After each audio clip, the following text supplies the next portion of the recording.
Hello, I'm Jim Tolles. I'm a spiritual teacher. I blog regularly at spiritualawakeningprocess.com, and I do videos here, as many of you know. I also from time to time mention that I offer one-on-one video chat support. These are 1-hour sessions where I have a chance to go in depth with somebody into different things that are arising, and I help people from all walks of life. The categories I usually fall into have nothing to do with ethnicity, gender, or anything like that, because I embrace everybody and all your different beauties and differences. The categories they fall into are usually like somebody who's awakening, somebody who's beginning on the spiritual path, somebody who's been on the spiritual path for some time, is wanting to go deeper or find where they've gotten stuck. That's a big problem with long-time seekers, is they tend to get stuck into certain types of experiences, certain ways of thinking or feeling. Occasionally helping out some of you who are really sensitive, whether it's more in kind of the psychic realms or the emotive realms or wherever it may be, and helping those to kind of come through their fear of it. And as you come through the fear of it, you can be more at peace with it and use it appropriately and tune in and tune out, which is kind of the big thing. That if you can tune in and tune out, then it's no different than like a different kind of radio dial. My intent is to help everyone move towards spiritual freedom, however. This is what it's about. There's a lot of different goals people have on the spiritual path, and as you peel away the layers, there's usually about 4 real interests that people have. One is healing, another is to find happiness, another is to find safety, and the last is to find freedom. And I'm not saying that these are the only goals that people have, but these are very common. And there's overlap, right? That if you're feeling whole and healed, then you kind of feel safe. You might be happy too. However, there's a problem with those first 3.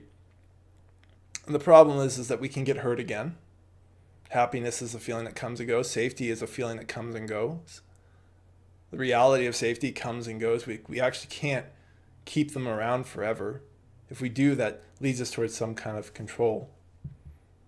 I certainly think healing is a worthy goal. I've helped a lot of people heal a lot of different things, from mother issues and father issues generally, right? Because those are usually where some of our basic issues come from. That's not a bad thing about mom and dad. It's just a reality that we pass on what we know or don't know, our ignorance, our pain, as well as our joy and our love. And as we grow into our spiritual maturity, we start to drop some of these things that don't serve us that we learned growing up, as well as appreciating the things that did serve us. In going through healing, the depth that I like to work at really is the body energy. And that's kind of this confluence, this juncture where energy and body get stuck after something that's upsetting or even traumatic. I've worked with a lot of sexual abuse stuff, and it's just common, unfortunately. But once you release that energy that's stuck in the body, then you're done. And it's usually best if somebody's worked through different levels at like the mind and the heart. So working with counselors to work on that level, to be at peace with it before dropping into depth, tends to be important. I obviously talk about awakening a lot, and I'm very specific about that. Most people aren't in awakening in my experience, and so usually what I'm helping people do is build up energy and to let go of ego. So it's like you've created this space where if energy does move, it's got room to move, and it's not just going to get stuck behind all these issues and this holding on. For those of you who have awakened, it's helping you to kind of make hay where the sun is shining, because you've got so much energy moving and it's trying to bring stuff up for you. Finding a way to move through it consciously is really important. So I really help hold people with that energy and show them ways to move through it. And ultimately, I teach everybody individually to themselves. We're all different, and that needs to be appreciated. If you want, you can imagine that spiritual freedom is like Mount Shasta. And it's not that the metaphor is about this is hard, that we're climbing mountains, but just take it as a point, a reference point. And you have one person who's in the middle of the Pacific Ocean. You have another person in the United Kingdom, another in Finland, somebody's down in Argentina, somebody's in Canada.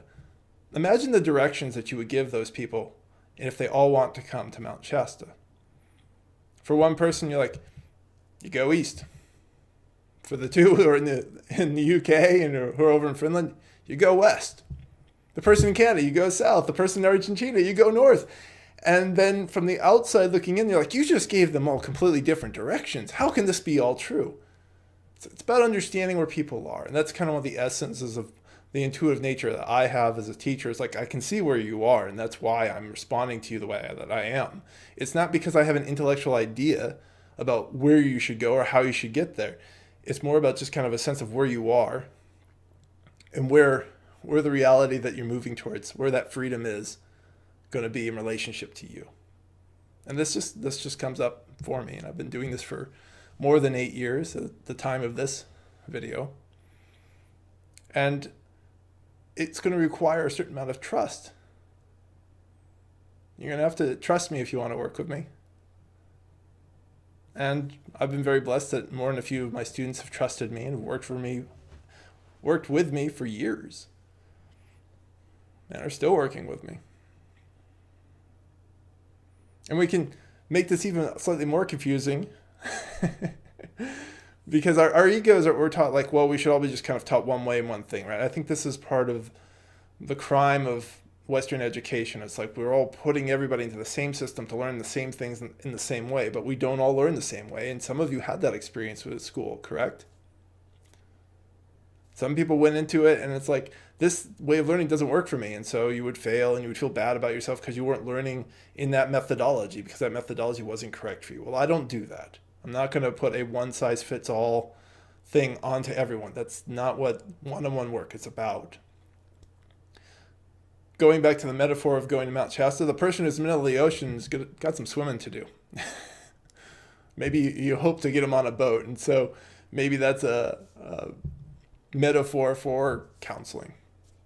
That I'm going to suggest, hey, there's some counseling that needs to happen to help you learn to swim out there and to head east.